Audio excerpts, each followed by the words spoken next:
and fellow Sierra Leoneans, Your Excellency, and brothers and sisters. I wonder whether there is much to say after His Excellency has given his expose on the Ebola crisis in Sierra Leone. However, I wish to just add to a few of what has been said. But first of all, let me just debunk what my brother here said. Not really debunk, but I'm yet to be disappointed by Dr. Hussein Khan. He is quite calculated when we were at school. The only thing, I was a bit bigger than him. And he looks at me as his Goliath, so whenever he's in trouble, he comes and hides behind me. Yeah, but on the other side, he has always been thinking straight. The only difference is that while he was thinking on the humanities, I was thinking on the science. So he became a doctor of humanities, and I became a doctor in, in the services of health. We are so close, we're just about 5 houses apart. Our sisters here, they are the sisters of my elder sister. The brother here, late father, Mr. Abu Kanu, was a close friend of mine, brother, my late brother as well. So we are so close, and even Safi, we used to work in the same hospital at the Nova Community, Nova Hospital.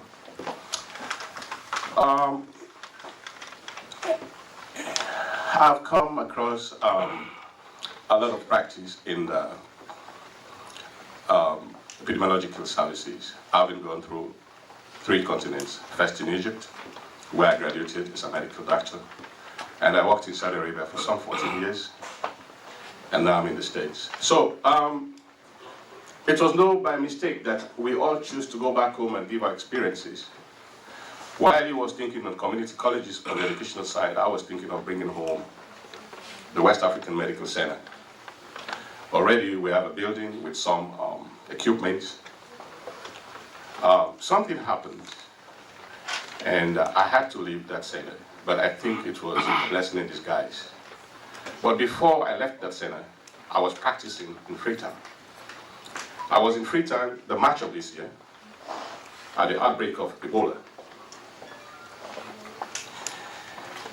And I had my own PPE, my personal protective effector gear, like gloves, latex, and other things. I was self-sponsored. There was a time I ran out of this PPE. I had only one glove. And at the end of the duty, one Okada driver came with a lacerated wound. Okada is, a motorcycle taxi. They are so rough in their dealings, and so he came with an accident with a lacerated wound. I had to stitch with one glove and one bare hand. I tried my best to escape being contaminated with blood, but I didn't sleep that night. Then I spoke to my family, and my wife said, you know what, if you don't have your personal protective effect, I think it's better you come back home. I know you are very philanthropic, you want to help, but just come back. So I had to leave in June. Don't worry, if the next speaker is coming, I told you I had one glove, and that glove is still in my right hand. So if I give you the speaker, I don't think I still have Ebola. I'm very happy that we are able to congregate here, because the first thing I noticed when the ambassador came, he reached out to everybody with his hand. I was very happy, I was very touched. Thank you, Mr. Ambassador. We don't do that anymore in Sierra Leone. What is happening in Sierra Leone is no surprise that we are having the spread of the disease coming in exponential numbers. At the epicenter, the geographical location between Liberia, Guinea, and Sierra Leone is also where we have some studies going on, like the Lassa fever, and probably an Ebola study also going on. The culture of the people is such that we are so friendly. I give you a typical case of our town in Lone Sir. The chief imam, whom I met before he died, was the head of the mosques in Lone Sir, and being that the culture of the people was Islam, a friend of his died of Ebola. And he believed that he has to be washed. He said he has to go clean to meet his God. So he had some water from Mecca called Zamzam. He went out, got the Zamzam, washed the cups, and he too became infected, and he died. I mean, this was a very clear example that we should forgo our cultures. But even then, these are the things we are grappling with. The government is grappling with. Government is doing a lot of things, a lot of social media, like the ABC, avoid body contact because of the fluid. This disease has been as old as the Methuselah. It started in Yugoslavia. Then it came to Germany, and it was known as the Marburg virus. Then it, erupted in Zaire, Uganda, and Sudan. Between these three countries, there are some Ebola effects coming from the Philippines, but they are not as virulent as this one, which has emerged or resurfaced in West Africa. However, our sister countries are containing this because they have forgone some of their cultural effects. In Sierra Leone, it is not harbor. Cremation of a body? You're kidding me. Nobody's going to do that. Liberia is doing that, and I think that has a very good effect. I dare not say we do that in Sierra Leone because they will say, I am an unbeliever, a Kafri. But I think it has gone a lot to help that. So, my message to all of us here, if we take a phone and call our relatives back home, let us reinforce. Let us reinforce the idea of forgoing our cultures. I know it's very difficult, and to call the authorities concerned. I mean, the only thing I would ask the international community, Your Excellency, of course, I mean, this is just a humble request, and all to all friends here, we're here, is to help us, even now or even after Ebola, to increase or build more capacity building in the health sector. Because what is happening is just a makeshift tent that are being constructed. And even this, if this were done earlier in the outbreak of the disease wouldn't have reached this, value. As we can see, down the road, Kenema Kaliaon is having 0 registration because measures were taken because this was the most affected. And look at the cross country, it's about 300 to 400 miles from Freetown, and 250. So if we have an Ebola patient, that was the only center we had that was taking care of Ebola patients. Driving patients through 300 miles to the epicenter is already another chaos and a recipe for more contamination. And also, I know that every life is very valuable, and I want to plead for our doctors because today we've just lost, yesterday or so, 2 days back, we lost about the 10th doctor. Out of 11 physicians, only 1 survivor so far, according to statistics. So we are actually at the forefront because if you look at it, we have no specialties. When I was practicing, I was a pediatrician trained, I was looking from pediatric cases to delivery. You can't say no. The number of ratio patients to doctor is unbalanced. So doctors are overwhelmed, we're overcrowded. If you look at the scenario, the British government, the frigid, they have an 80-bed or an 80-bed hospital. They only admit 5 to 6 patients. That's the mandate given to them. So it means Ebola does not allow overcrowding. And as we are, poverty, people go out, beg for food. Once they get money, they can buy cookery to eat and buy something to bring for their people. 4 hours from Freetown to Liberia, 6 hours to Guinea. People go to Guinea to get their goods. I mean, the contamination is anybody's guess. We are at a loss. The government does not know. Thank God to the American government and the international community, they've stepped up the game. I say so because, if I can remember very well, one of the speeches by President Obama, he said, to quote him, "We know how to treat the disease." And I believe now they're on the ground. But again, it depends on our attitude. We have to change our attitude. This is very important. There's denial, there's culture, there's poverty, but again, we have to be disciplined. So, I don't want to take much of your time.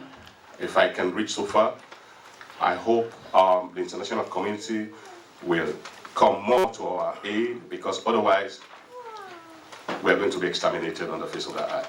And I don't want that to be, especially for our orphans. I think this is a very benevolent idea of my brother. The world is no longer given.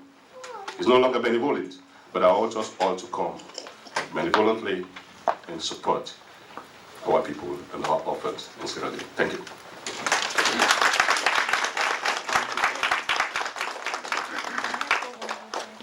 Thank you, Dr. Willman. That was a good update, and thank you for sharing your sentiments, your experiences, and for asking us to do something as members of the international community. At this time, I will open the floor for anyone who wants to say anything about the Ebola crisis and the Ebola epidemic. So the floor is open for anyone who wants to say a few words.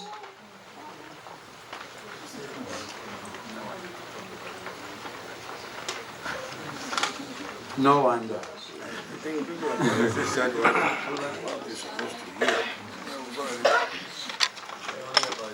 I have a question, Doctor. Yes. It's not about Ebola, about the community colleges. Right. I want to say congratulations to you. Okay. And for the good work you've been doing, and I'm sure also this is very much needed, because having taught in some of the community colleges here myself, I think we need this type of education in Sierra Leone. So I want to give you a thumbs up and kudos and continue that. So how far have you reached so far with the implementation of the community colleges? That's a very good question. The community college project started in 2005. After the Rebel War, I went home to visit, and I was saddened and disappointed that things have changed.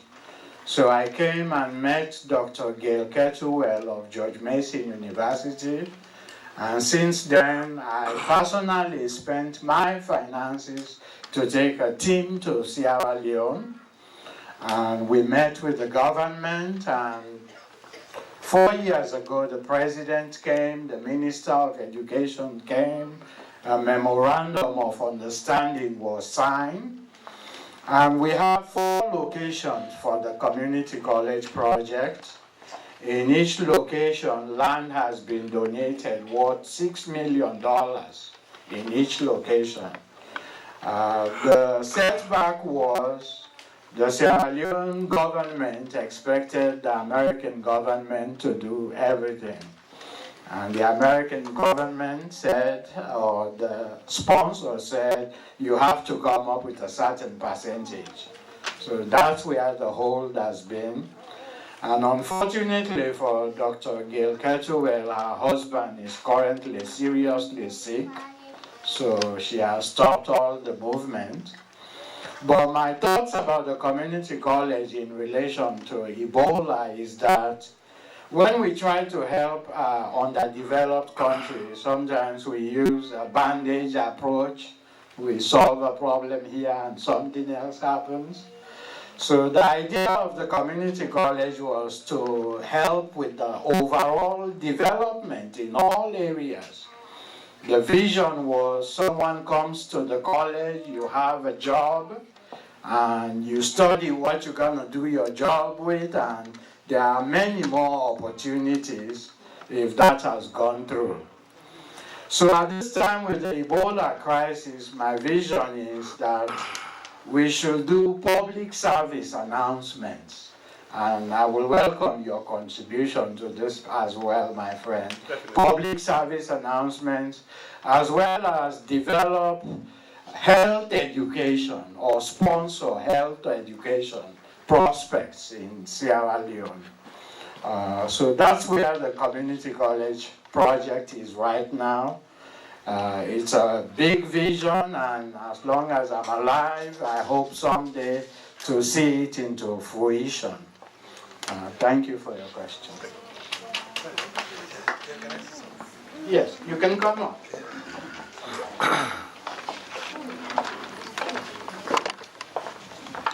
Greetings, ladies and gentlemen. My name is Ahmed Kamara. I'm the brother-in-law of Dr. Kanu.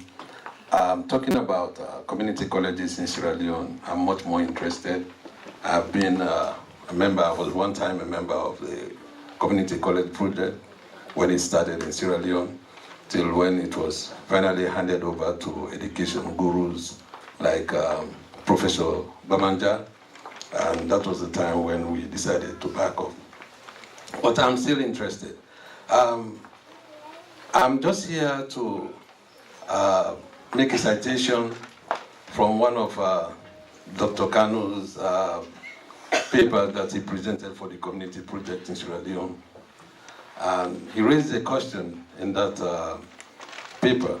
He said, can community projects rescue Sierra Leone? That was a rhetorical question. That means he asked the question and he answered it. He said, yes, community colleges can help develop Sierra Leone, a developing country with inequality in income distribution, power distance, and as he said, endless uncertainties. Dr. Kanu is a supporter or the visionary for the community colleges in Sierra Leone. He sees that, or he believes that community colleges in Sierra Leone will be able to identify opportunities and will provide solutions to community problems, and will in effect transform the education of Sierra Leone to something more meaningful and more powerful for a more productive outcome. So I'm just here to commend him for the good work and to say bravo to him for him not to relent. I'm not only optimistic, but I'm confident that one day, he will triumph and the community college project will come something of develop. It will be a development program for Sierra Leone, and all Sierra Leoneans will be able to benefit through it. If I take the example of Guinea, a brief historical review showed that Guinea developed the middle-level manpower. You have Frigotex. If you are in Sierra Leone, you find out that most of the Frigotex, the cobblers, they are all from Sierra Leone. So if a community college is established in Sierra Leone, they will be able to cater for the dregs of the society. We have a social problem. The youth are a problem in our country. So if a community college is established in Sierra Leone, I think it will go far ahead to address that issue of youth unemployment and the social problems in the community. So I would say bravo to Dr. Kanu. Thank you, Mr. Mohammed. When one looks at the history of the community college in the United States, there was a time there were so many issues. Someone envisioned that all the problems of society can be addressed at the community college level. That's the same vision I have for Sierra Leone. I feel all the social problems, all the economic problems, employment problems, development problems can be addressed if the community college is brought to fruition. At this time, we've said many things, and again, I offer prayers to the victims of Ebola. But I think the food is ready, and I ask that. I don't know. You are not. Okay. I just want to give my support with a little amount here. Okay. And this is the least I can do for now. And perhaps we'll work together to bring many more things home. Thank you. Thank you very much. If you want to donate, the table is there to make your donation. But at the same time, I think it's time to eat. The food is ready, and we'll have more speeches before we go tonight. I'm a community college professor, I'm a university professor, and I love speeches. So if you need to donate, the table is there, and if you need to eat, the food is here. Help yourself. Mr. DJ, you can treat us to some more music. Thank you.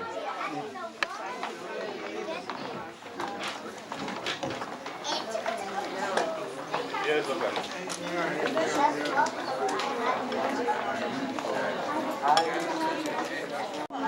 Contributions and also pledges.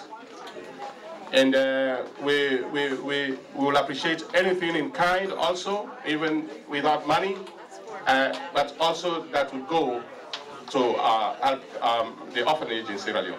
Thank you. Why don't you take a, why aren't you taking a video of the food?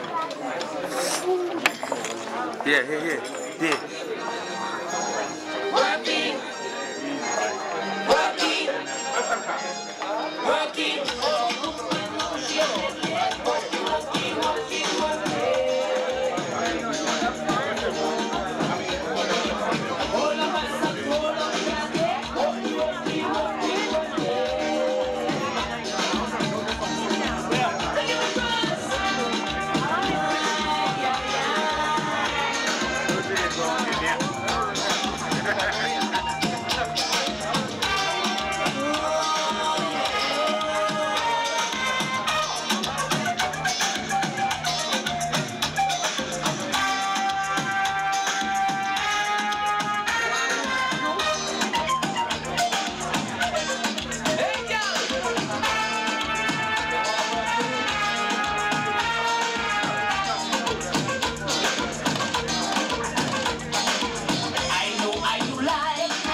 Waiting